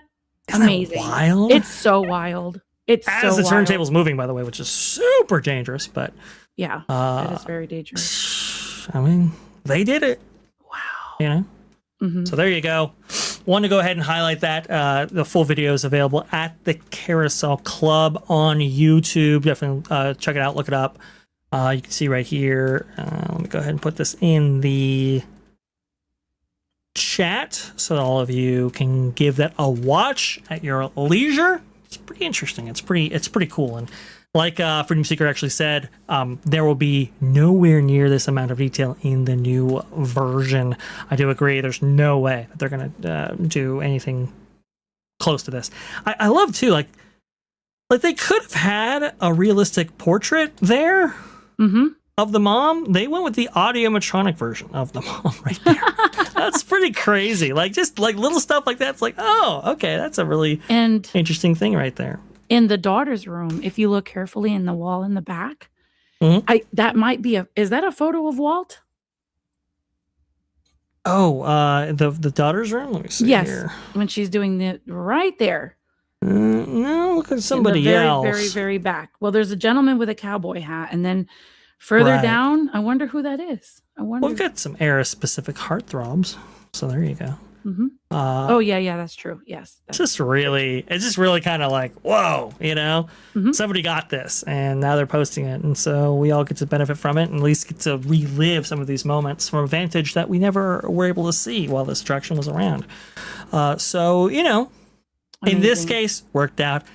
I wouldn't recommend this, not at all. But just like the Horizon guys right there, hey, at least we benefit from the aftermath. And for something that we're never going to be able to see again, most likely. Yeah. Anywho's, we've got more on this. What is it? Theme park train. Let's see. What is that machine? Yeah, that's the machine that vibrates her fat off, or at least that was the idea. I was hoping you weren't going to say that. Oh, it's an old school exercise machine, John McRain. It's supposed to keep you in shape, so you wobble, and it keeps your shape. Oh boy! Oh man! Were there any other chats that you want to go ahead and highlight, MJ, before we're moving on? No, I mean John McRain and I were thinking the same thing. It looks like a horror movie. Yeah. It looks a little creepy, right? Which it will. I will say, like, show lighting, man, does that do a lot of heavy lifting when it comes to those classic attractions. If you've ever seen any of these attractions fully lit up, just the illusion's broken immediately. Exactly. Versus that show lighting really brings even audiomatronics. Lighting is everything, folks, and you're the king of lighting, Vash, so you would know. That's true. And it is. Oh boy. Time to be turning around. If only you could. If only you could. We're going to be turning around just a little bit, though, going over 4th of July festivities, because I wanted to highlight a couple of things. Obviously, we got the mandatory flyover for Walt Disney World. That is very, very cool. A lot of people actually coming out for that, as you can see right there. Very awesome that the U.S. Air Force's Reserve 920th Rescue Wing actually made its way over Magic Kingdom and portions of Epcot. That was very, very cool. A lot of people there to see all this stuff. I do have the video here. I can't play it the way I would normally, and now I can't play it at all. Fantastic. That's awesome. Man. I just love how... Well, in our backlog with the other community, the X has been acting up pretty much all day. So it's not anything really you're doing. Yeah. There we go. Magic Next Door with this video right here. Lots of people there for that flyover. Lots of people there to celebrate the 4th of July at Magic Kingdom. Now, obviously, a lot of people there for the rides, which is why those wait times a little bit lower on July 4th. But you still had some crowds, at least there for a portion of Magic Kingdom's day, at least for the flyover, and then later on for the fireworks program. Now, this video right here, this is very interesting, and I really hope I have a copy of this one right here. Oh, let's see. I saw that one. He was doing like TikTok dance moves in front of the blocking people's. This guy, I don't know what's wrong with people. Why would you set up something like that? I don't know. I this guy right here, I don't know what he was thinking right here. And a lot of people were viewing this video and they were going like, what? Like, here, let's see. Let's see if I can get a decent copy of this guy right here. Boom, boom, boom. And boom. One day, hopefully, Disney will do something about these TikTok morons. It's literally a holiday, and cast members are just standing off to the side while dude disrupts everyone, trying to take a picture of himself in front of the cast. You can see right there. Not trying to take a picture. I think he's trying to do a TikTok. But I don't know about all of this stuff right here. I don't want to call anybody out. So, you know, it's not just limited to this gentleman right here, but it is one of these things where in the social media age, at what point does enjoyment become discomfort for those around you, right? At what point does, you know, your access to the parks now impede others?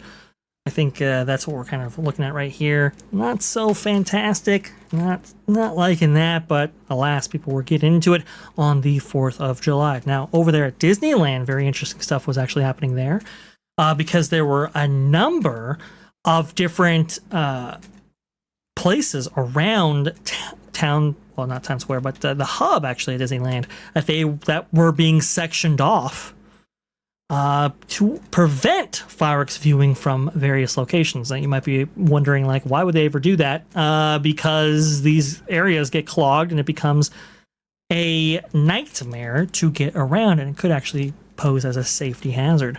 So Disneyland trying to do what it can to mitigate overcrowding. You can see right here, all of the chairs and tables are usually at the refreshment corner, placed backstage right there, and hedges put up in various areas to try to keep the traffic moving at all times.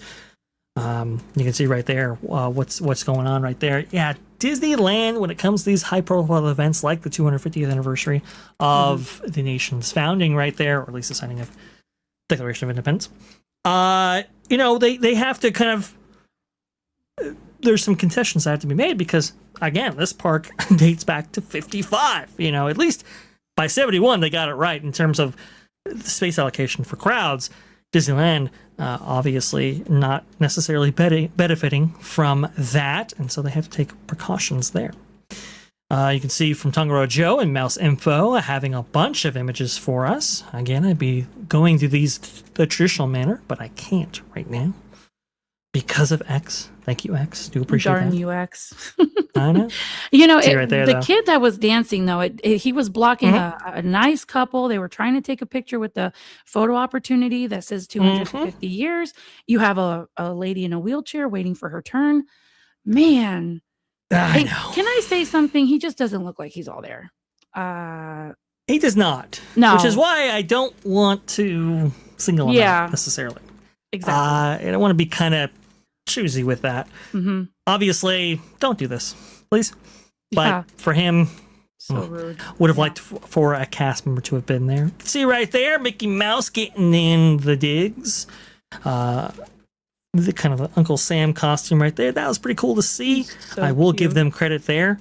But, you know, some people actually not necessarily satisfied with the amount of 4th of July decor available at the parks, which I thought was very, very interesting commentary.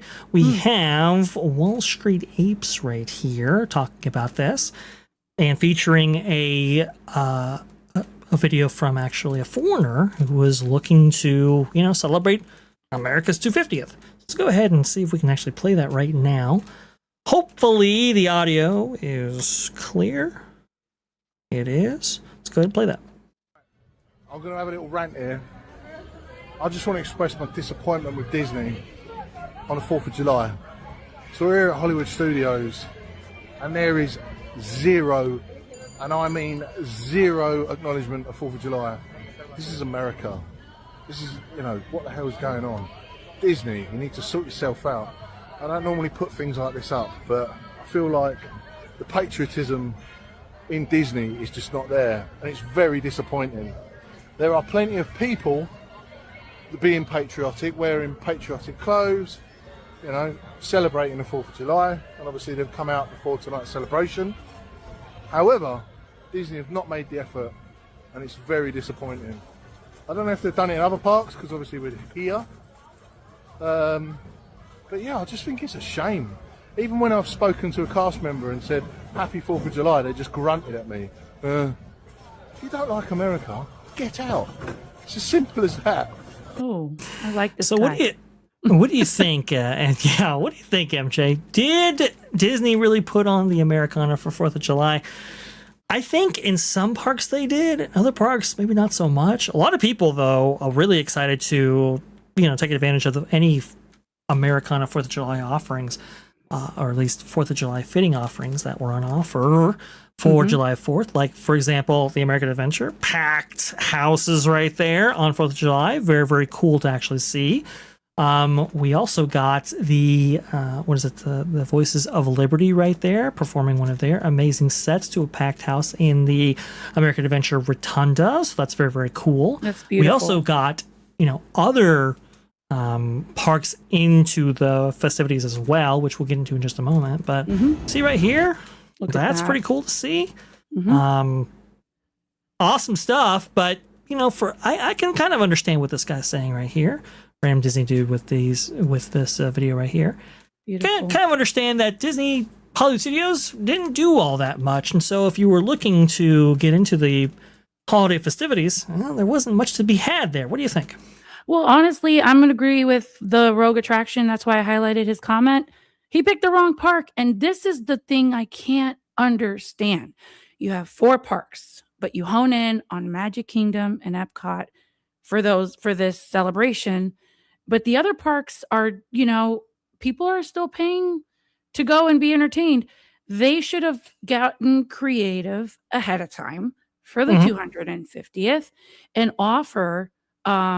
gave better offerings at those other parks. I mean, you could have had Bluey at Animal Kingdom dressed up in Americana. People would go nuts for that. And let's be frank. Sure. Those lines to get to Bluey, the wilderness, the train, I forget the name of the train.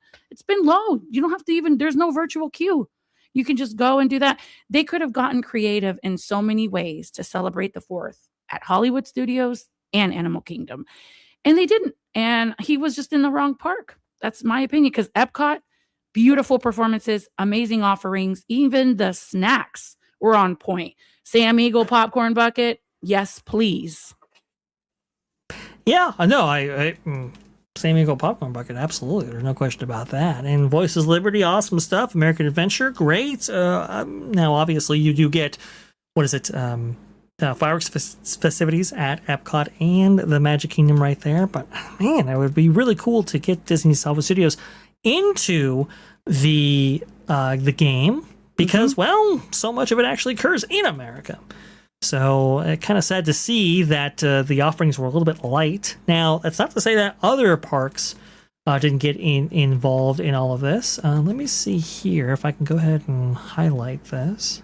And they still have that whole body of water in Animal Kingdom with the stadium seating, and they don't do it there. They don't have anything. You could have totally flew over some kites or something for the 250th. Anything, 10-15 minute show, people would love it. Absolutely. Oh, that's a good point. Yeah, kite-tails too. Celebrate with animals and you. I don't know. Let's see right here. If you did, though, if you were at Disney Hollywood Studios, you did get a little bit of 4th of July celebration, just not in the way that you necessarily expected, because while Fantasmic was going on during its romantic sequence, in the distance, you could see those Epcot fireworks back there. Holy moly. Is that Fantasmic? That's Fantasmic, yeah. Jeez. So at Disney Hollywood Studios, obviously, where the Fantasmic Arena sits, it's like not too far from Epcot, and so it's like, wow. They really... That's beautiful. Yeah, you got some 4th of July there, just maybe not in the way that people expected. So that's kind of funny right there. Nothing better to celebrate 4th of July than seeing Sleeping Beauty that's Belle and the Beast with Epcot fireworks in the back. You don't see that every day. You do not see that every day. That is definitely unique right there. Now, other parks, though, they were getting in on the action. So for Universal Studios Hollywood over there in California, they had, let's see, Theme Park Shark, patriotic music playing, which is pretty cool. Mm-hmm. Not only that, though, they had the kind of an old school fife and drum out there doing the thing, which I thought was really cool as well. This by Jonathan Green 85. I got chills on this one. Isn't that cool? You get chills because if you love this country, you see something like that you don't get to see all the time, you get chills. Absolutely amazing. Really, really cool stuff right there. And these guys walked around for a while at both the entrance and other places, like the start of the studio tour. Look at that. Which is super cool. Again, this by Inside Universal here. Huh. I gotta highlight this one. That's old school Disney. I know. And I bring this up because it was old school Disney. If people remember their history, they will note. Give me a second, guys. Oh, sorry about that. Drag it out. Shouldn't have dragged it out. There you go. If people know their history, they will know that Disney used to do this back in the day. Actually, every day. At Magic Kingdom and later on at American Adventure right here. Back in Liberty Square.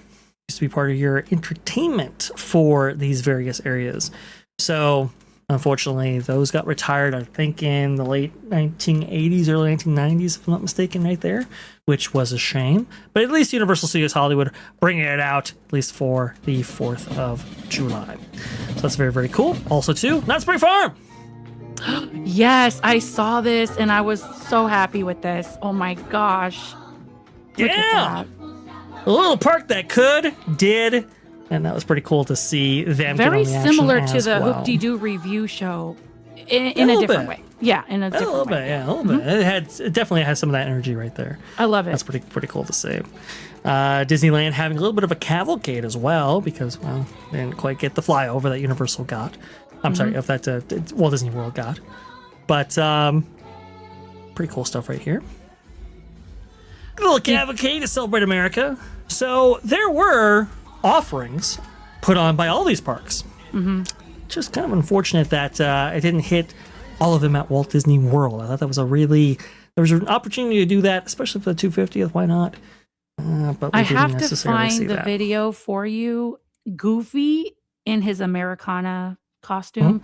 The line to take a picture with him was it was insane. I do have that, I do believe. I think he looked it adorable. this one right here? Was that the line? I think so. I think it was, right? This by Magic. I might have sent it to you last minute. He looked fantastic. Right, he was in he was under a pavilion. So yeah, I'm not sure. Crazy stuff. Yeah, it looks I think this might be it. Yeah, and I think it was was this Epcot or I forget which park. Yes, I do believe this was at Makes sense. American Adventure, I want to say.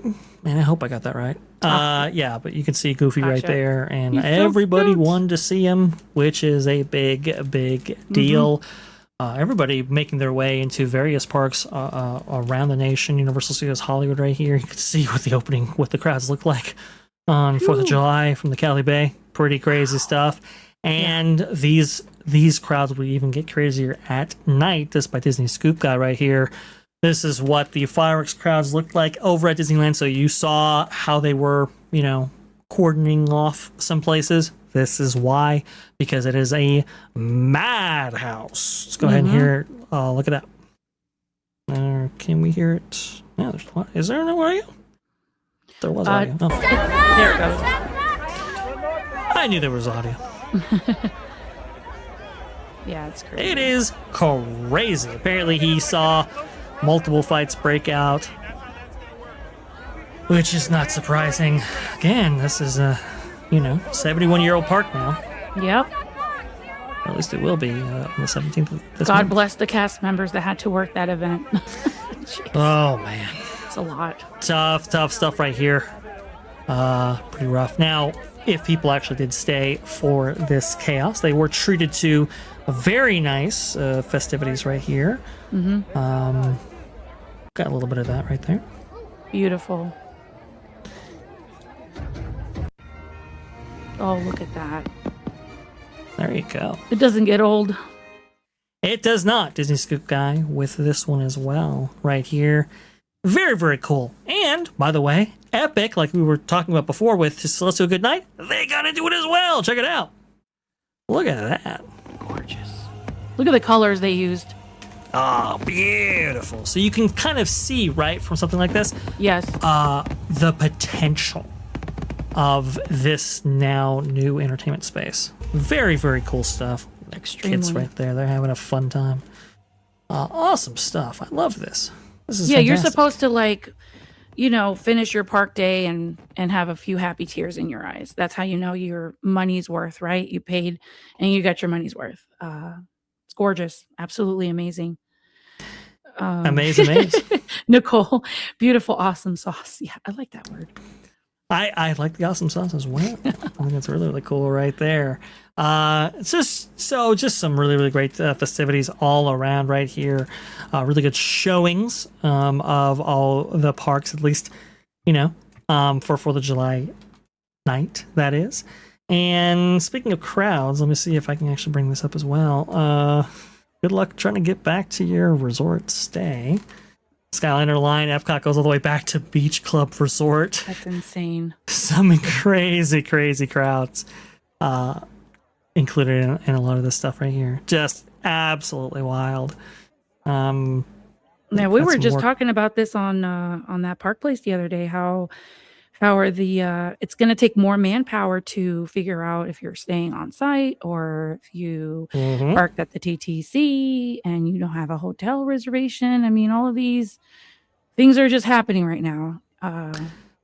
It's wild. It's really Lots wild. of things happening for sure. But I think this is for Disney management at Walt Disney World. I think this is the main concern for them when it comes Yes. to the demand that these new attractions and experiences might bring with them. See right here, good luck getting home, y'all. Right there. I would play this again. I don't think I can. I don't think I archived it in advance, so you're just gonna have to take the static image right there. Tell you right now, the line for the monorail was crazy. It's absolutely insane. And so I wanted to kind of highlight this and just kind of show that I think this is the major consideration for transportation that is Yeah. happening right now. I think, what we saw at Disney Springs is a stepping stone for maybe more changes coming in the 3 to 5 years that it'll take to get to attractions like Cars Land, Villains Land, etc. Amazing stuff. We actually have one of our good pals in the community testing the waters out there for us right now. Dan's Life is in Walt Disney World, checking things out at the resorts. Oh, Maneuvering. Yeah, we got some Yeah, don't- Trader Sam's stuff. so- don't get trespassed there. No, I know. he's an annual pass holder, so he's doing like mobile order testing on that, and we're gonna screen record it, and maybe we have some footage now in the next show to see what's going on. It's a Yeah, lot going because on, people. There's been a big question about whether or not you can even mobile order at all at these various resorts, even if you are there in person. So Correct. there have been notifications on various screens telling people that they can't even mobile order unless they are staying there. You could be there physically, doesn't matter, inconsequential.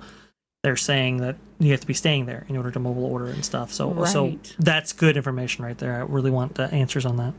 Oh, we got a beautiful super chat from Pinecone 6, $4. Overall, the 4th of July was a huge success. Amen. I think it sure was. I think it was. I think it See, was. it's from the West Coast to the East Coast, because Nashville Orchestra did an amazing job, and they were live streaming on Disney Plus, and I enjoyed a little bit of that, so that was great. Yeah. I think that was a pretty amazing thing to see. There were multiple different 4th of July celebrations taking place in various pockets all around the country, right there at various events. Now, places like Newport, not so much. They had some problems there, but like Vegas and stuff, they had a fun time with all of that. So I think overall, pretty nice showing right there. But speaking of 4th of July celebrations and everybody getting involved and everybody having a good time, Mariah Carey was part of this celebration as well. This by Don Lucre, I do believe, on X. Pop legend Mariah Carey left fans shocked to see the star waiting in line at Disneyland. Former employee claims Carey used to get escorted to the front and rode the rides alone. Mary Al here. Wow, when I worked at Disney, she was always escorted to the front of the line and rode rides by herself. Maybe she's more humble now. Well, I don't know about riding by herself. But you can see right here, if you see the video... Somebody showed me this. Do you really think that's her, Vash? I do think that's her. Yeah, so Mariah Carey would frequent Disneyland often back in the day. Mm-hmm. I've had multiple cast member friends or ex-cast member friends who have said, they saw Mariah Carey quite frequently there. So I don't doubt it's her. I know there were some people that were suggesting, like Sean Orlando, for example. I literally do not trust any Mariah Carey sighting at Disney ever. Years ago, I thought I saw Mariah Carey at Disney Springs. It was a scam, and this person was doing it routinely. Something doesn't pass the smell test here when speaking to that previous video that we just saw. Now, what doesn't pass the smell test is the fact that she's waiting in line, as is alleged in the original post, right? Mm-hmm. Well, it's a little bit more complicated than that. So, okay, where is she, first of all? Okay. Mm-hmm. Only, people who've gone to the park a lot would know where she is. She's not in the Haunted Mansion, which a lot of people thought, because, they see the Haunted Mansion in the background. Instead, she's actually beside the Haunted Mansion in an area in which you wait for the Disneyland Railroad at New Orleans Square. Now, people might be thinking, well, wait a minute, I know that wait and what it looks like. You can kind of see right here. It's just up these steps, usually, right? You can see right here what that line looks like from the Disneyland Railroad. So where was Mariah Carey actually standing? Well, if you take this path and if you go off to the right, you will get the ramp entrance for this attraction, specifically for disabled guests. You can see kind of what that looks like right there, the ramp right there. This is also the place in which, if you have a VIP tour, where you'll be standing as well. You can kind of see what that vantage point for Mariah looked like looking at the normal line. Mm-hmm. You can kind of see what the line looked like looking back towards Mariah's direction right there, where you can kind of see my cursor floating there. And the way we know this for sure, in the foreground, what do you see? You see a bench. That's from the Disneyland Railroad where this video was taken from. So Mariah Carey, don't worry. I don't blame her for wanting to take the train. Who doesn't want to take the train? She does want to take the... Absolutely, right? Everybody loves the train. But don't worry, folks. She's still not in line. She's just waiting for the next train to come by. That's what's going on right there. So some people were like, she's falling from grace. Fake news, guys. If you know the parks, you know. And by the way, Matt saying as well, I just walked past Mariah Carey at Disney California Adventure. That's on, he posted this on July 5th. But yeah, she was there. So, well, that's pretty cool. And I'm glad I hope she enjoyed herself, and I hope she had a great train ride. I hope so. I hope she had a fantastic time right there. Yeah. But I kind of wanted to set the record straight for that because, some people, I saw some really, really hot takes out there, and I was like, guys, it's not that complicated. I'll break it down for you. Vash. Freedom. Oh, man. She's a diva for sure. The music is still going, by the way, but people are just like, I can hear the Christmas songs already. Oh, whoops, my bad. Sorry about that. It's okay. I figured X is acting up, so even if you press it 1,000 times, it's just not. So, ladies and gentlemen, we apologize for the audio of Mariah Carey. Now that's stuff. Yeah, hopefully it was so low that we didn't actually get. They're going to hear it in their sleep. Yeah. Whoops. Sorry about that, YouTube. Hey, guys, if you notice that this section has been removed from your viewing privileges after the fact, well, then now you know why. Because we had the audio playing of a very highly copywritten song. Sorry, Mariah. Do apologize for that. Okay. So now we move on to probably our final story of the day. Well, maybe, I don't know, maybe we have time for 2 more stories here. 2 B mode being better than A mode. Walt Disney World News today, Disneyland turns controversial projection pirate animatronic back into physical skeleton following complaints. This by Mike here, July 5th, 2026, at Walt Disney World News today. On June 26th, after an almost 2-month closure for refurbishment, Pirates of the Caribbean at Disneyland reopened with a brand new projection pirate audio animatronic. The new edition was heavily criticized online. Now photos from social media show the previous static pirate has returned. As of the opening of Disneyland today, July 5th, a new transforming animatronic with projection mapping technology has returned. Read for details. Yes, it has. When Pirates of the Caribbean at Disneyland reopened last week, a new pirate audio animatronic replaced the ride's iconic skeleton setting on Treasure. You can see what that is here, with unfortunately its audio maintained. Let's see what that sounds like right now.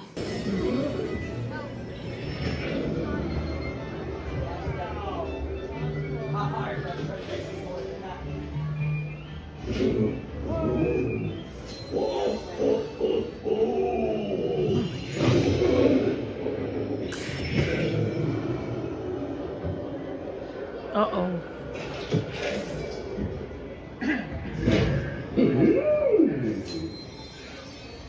That video Okay. from Guy Selga there. MJ, no matter how many times I hear it, it doesn't get any better. No, it actually scared me a little bit. It is Are terrible. they getting him ready I for Halloween? Wow. hate that right there. Well, interesting, because, after this annoying audio-animatronic, I guess, audio animatronic, which it's not even really a full AA, it's just some moving parts there. Like I said, the arm, hand, and head. Social media photos and video from Mouse Info on July 4th show previous skeleton pirate has been reinstalled in place of the new audio animatronic. Now, that's kind of erroneous reporting right there. It wasn't reinstalled, okay? And it's not like they transformed it back permanently, as the headline would suggest. So let's go ahead and get that out of the way right there. They covered the audio animatronic, at least his head, with a mask that looked like a skeleton's head. So that's actually what's going on right there. I want to go ahead and be very clear about that. You can see right here what it looked like. And we can actually hear what it sounded like. So let's see if we can actually hear that right now.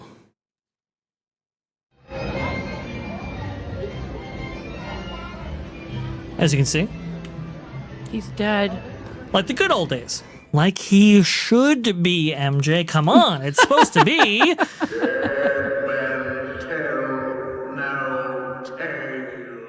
That's what it's supposed to be, MJ. Come on. There's not supposed to be anybody there. Because it just doesn't work with the scene, story-wise, everything else. You have heard me describe this at length at this point, so I won't belabor the point here. I will want to say right here, Stardust J having a good reaction here. First ever B mode to look better than A mode. That is exactly 100% right there. No question about that. We have, let's see here, some photos of what he looks like. Mouse Info, by the way, Joey doing a great job over there getting video, as well as some amazing photos for us to kind of see what this kind of B mode looked like. And I do agree. I think it is far better than A mode. Unfortunately, though, the next day he was back. So they replaced him. They reactivated the effect, and c'est la vie. Unfortunately, for those who were looking in on this situation, like Walt Disney World News today, assuming that they had changed this figure out completely and restored it back to its original, set dressing, unfortunately, that did not take just place. Leave him dead in all his glory. Dead. I know. I agree. B mode better than the A mode. I do agree. People were having some fun with that still. Carousel of Progress when it returns. I saw that. They have the right to do all these funny memes because that's what you earn it. They have the right, and I yes, understand. Yes, completely. indeed. Scary. Crazy stuff right there.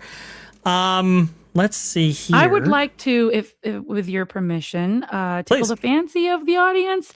Universal News Today has an article about the new Captain Cacao, and if we could just show it for a second, because they are talking about this like, Oh, please. it's the newest thing and it's hot right now.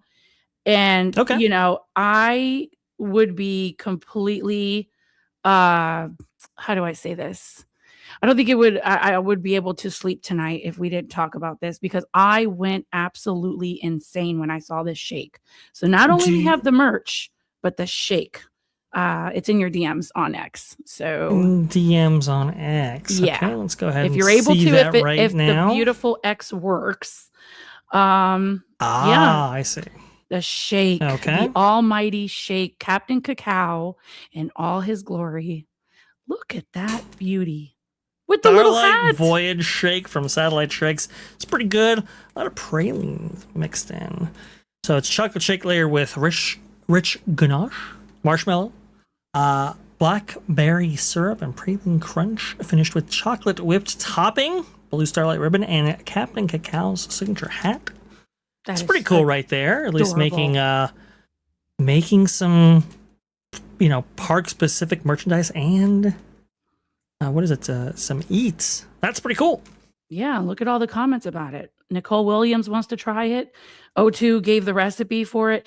We're going to have the meal of the month pretty soon, and you guys should stay tuned for that, because it's probably something from one of your favorite attractions. And we're really cooking things. Well, Chef Shogi's cooking things up. So we do love food around here.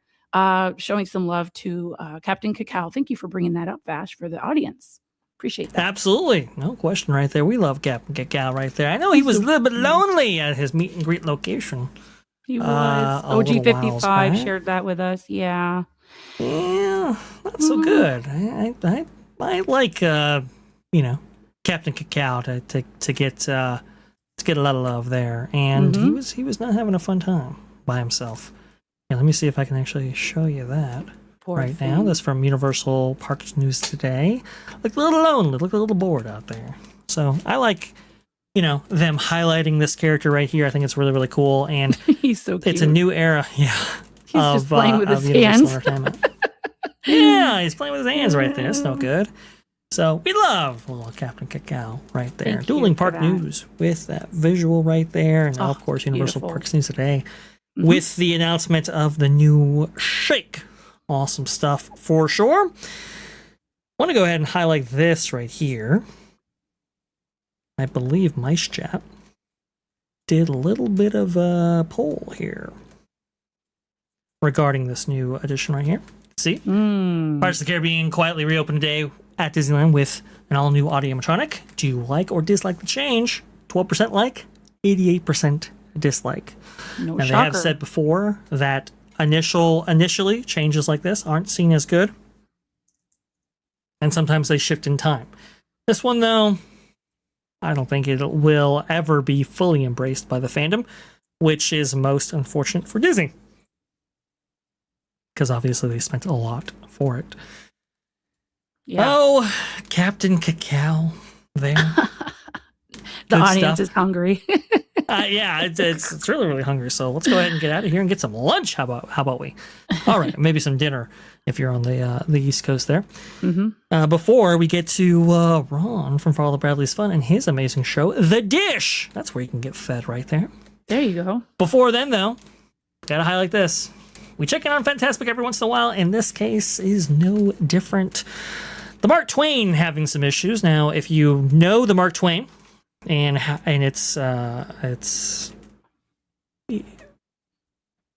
role in the show, at least at Disneyland, you'll know that there are some amazing sparkling effects that inhabit the side of the boat right there. But on this occasion, there was a lot of smoke, and you can actually hear some popping there.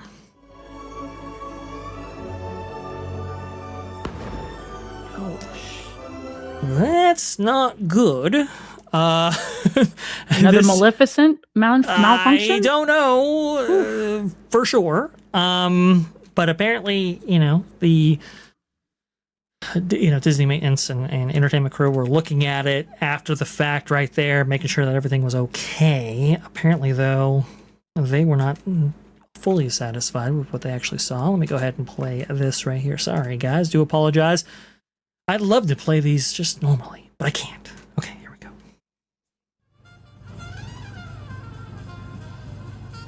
See right there, they're checking it after the fact. It's like, what happened on the side of the Mark Twain that night?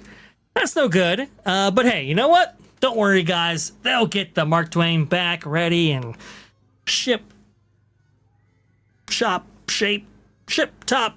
whatever the expression is. They'll get it tip-top shape right there, right before the next show, right? Yeah, no. not so much. Oh, we have something for that, don't we? Perhaps.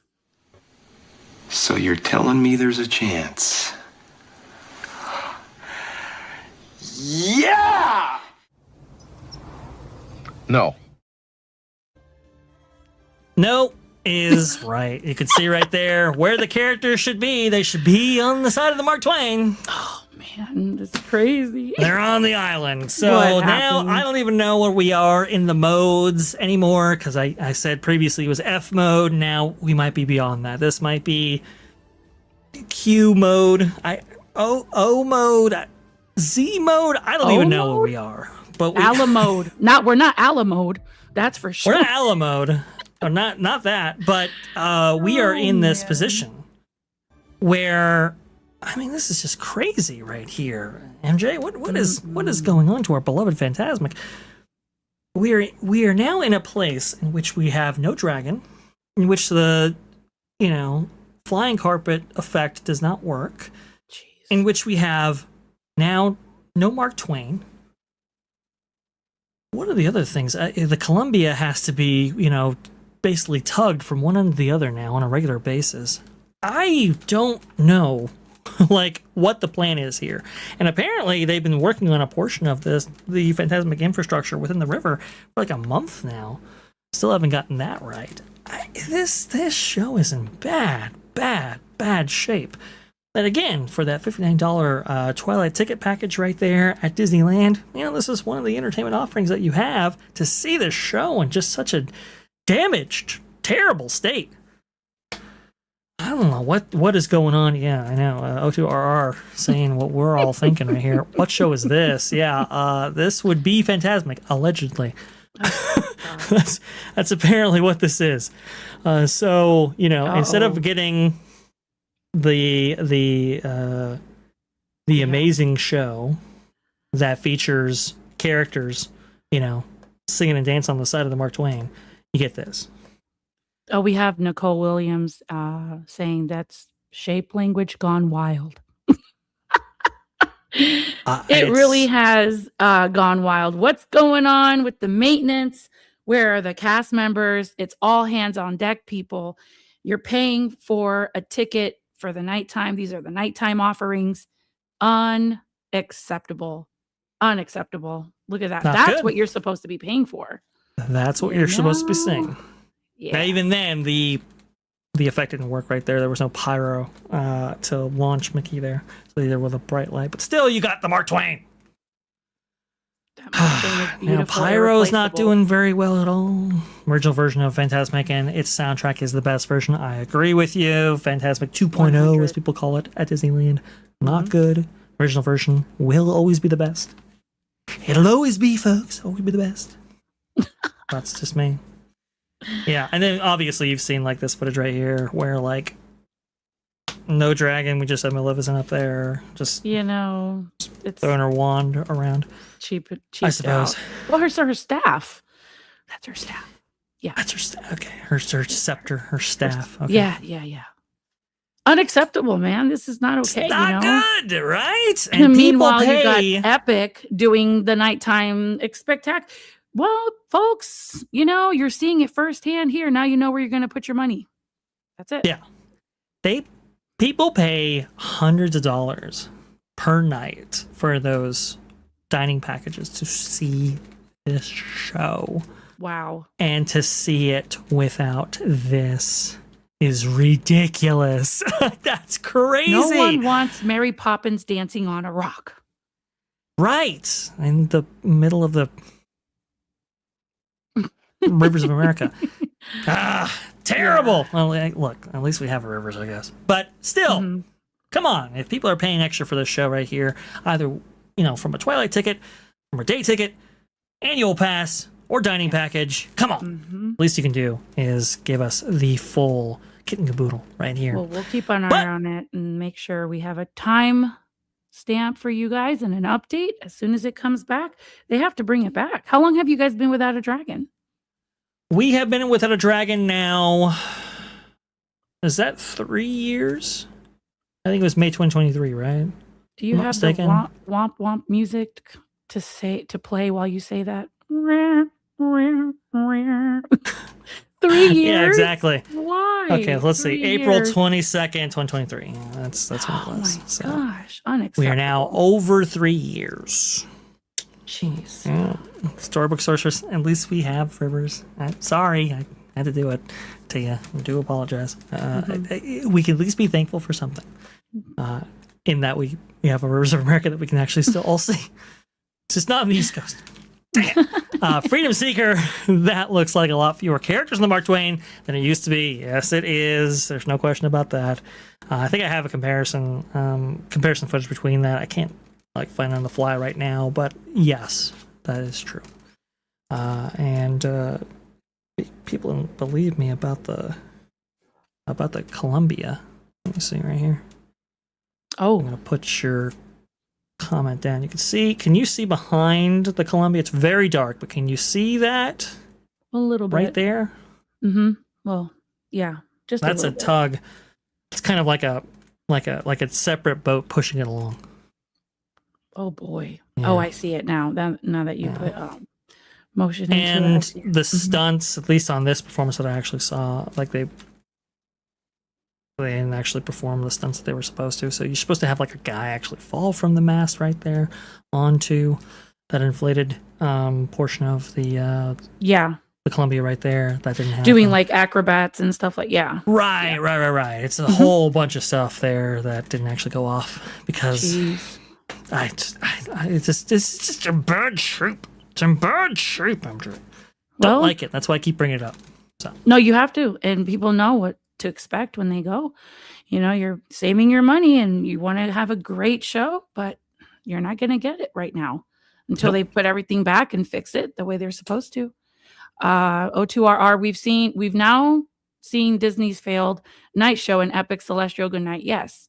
Unless you're blindly loyal to Disney. It's apparent. Yeah, I agree with that. Yeah.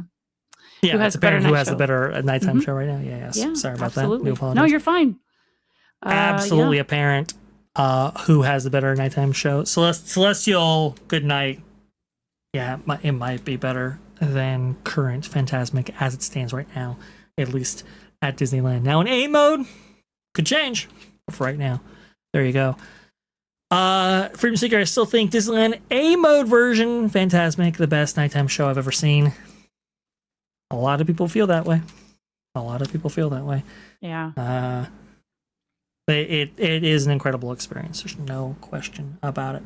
So MJ, we got to get out of here for the dish, which is just behind us right here. I do believe I have everything saved and ready right there. Now, I'm going to put on your X. Is that the one we want to highlight, or do you want to highlight anything else? Whatever you want to do, Vash, is no problem. We can just throw the link in the chat. They're great people. Right but not there. too many people like X. They see it and they're like, oh no.